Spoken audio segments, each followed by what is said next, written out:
Hello everybody, and as always, welcome to KamenRider Blackman.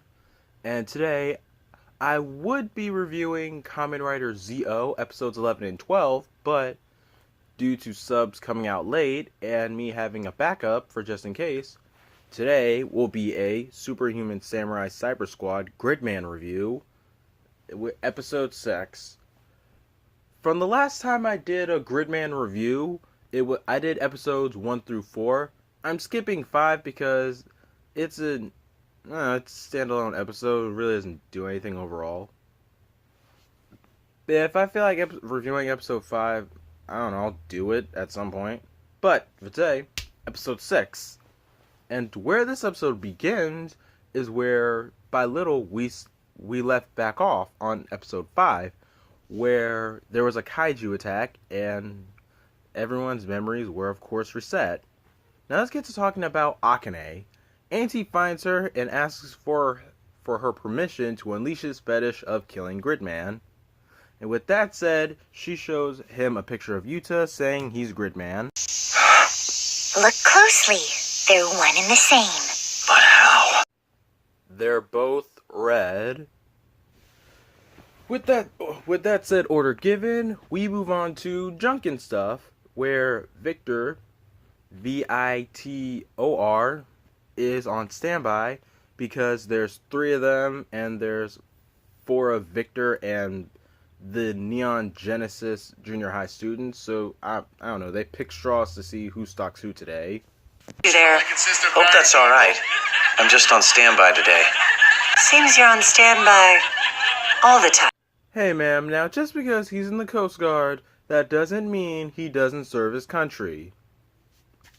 So, Yuta, confused about Rika for a moment, runs into someone. Hey, Huh? I found you. Who are you?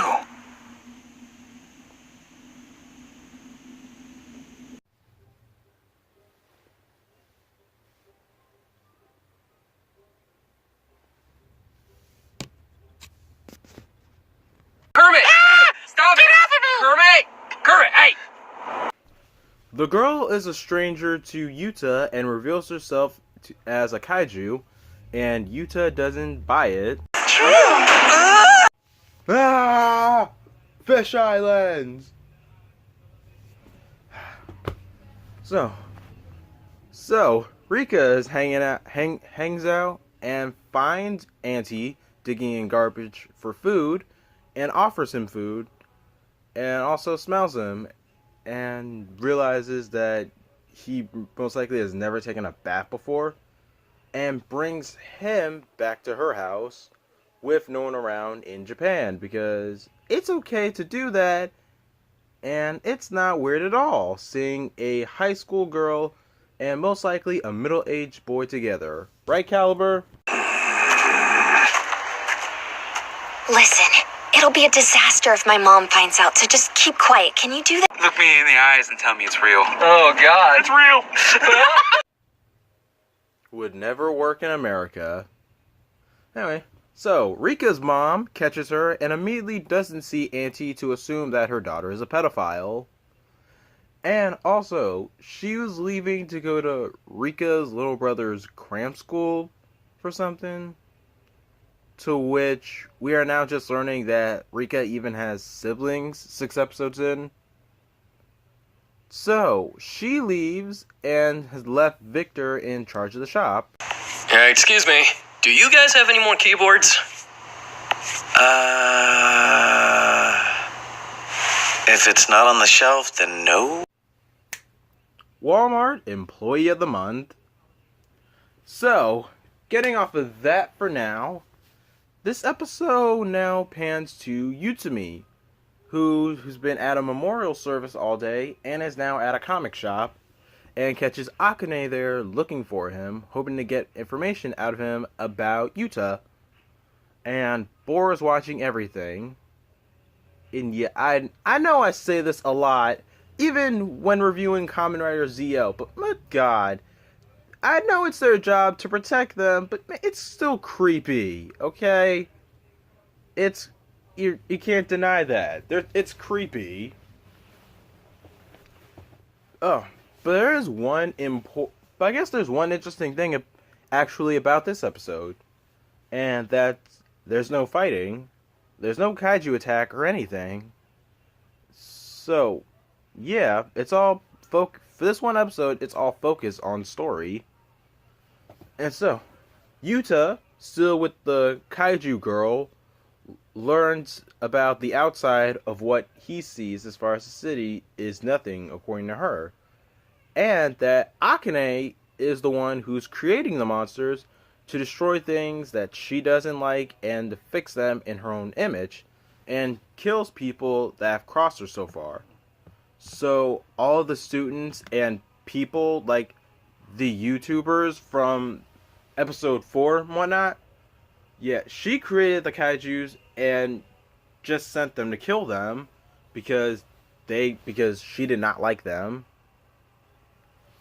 So now, but apparently it's also stated in this episode that she's either doing this out of her own free will or she's being manipulated and she doesn't realize it.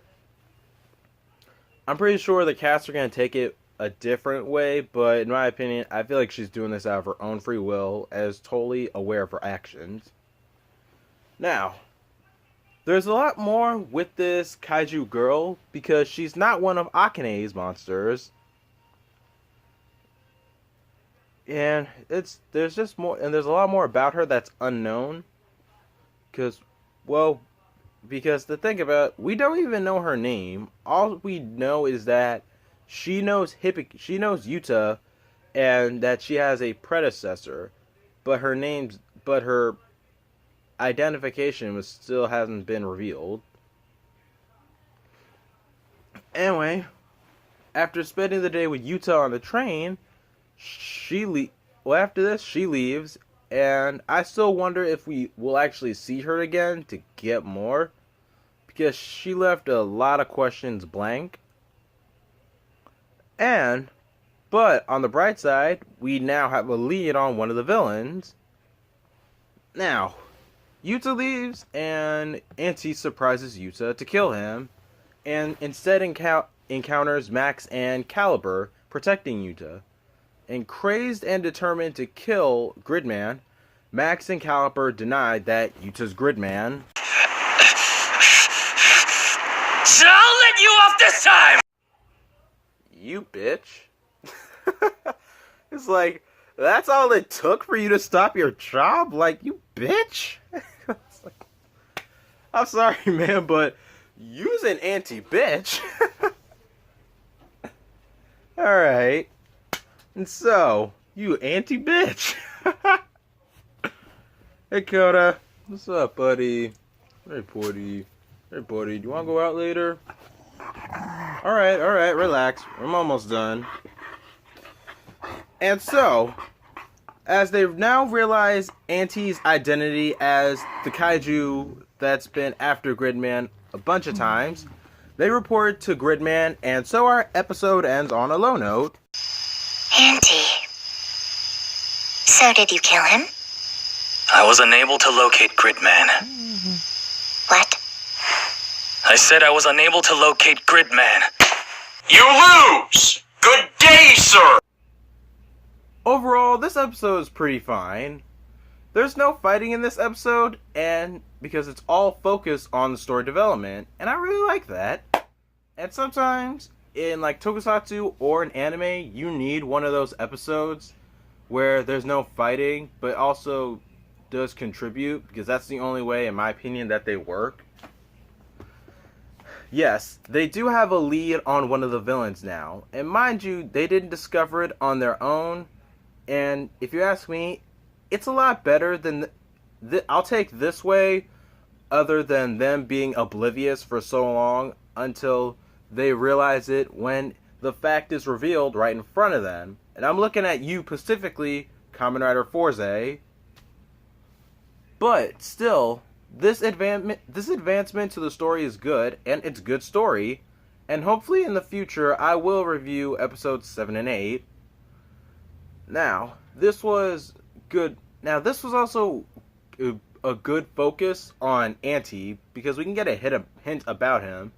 Because Akane treats him so badly when he's not trying to kill Yuta, and he's assumed, and he just sounds so misled. Like, this is my mission, all I have is my mission, and just give me food.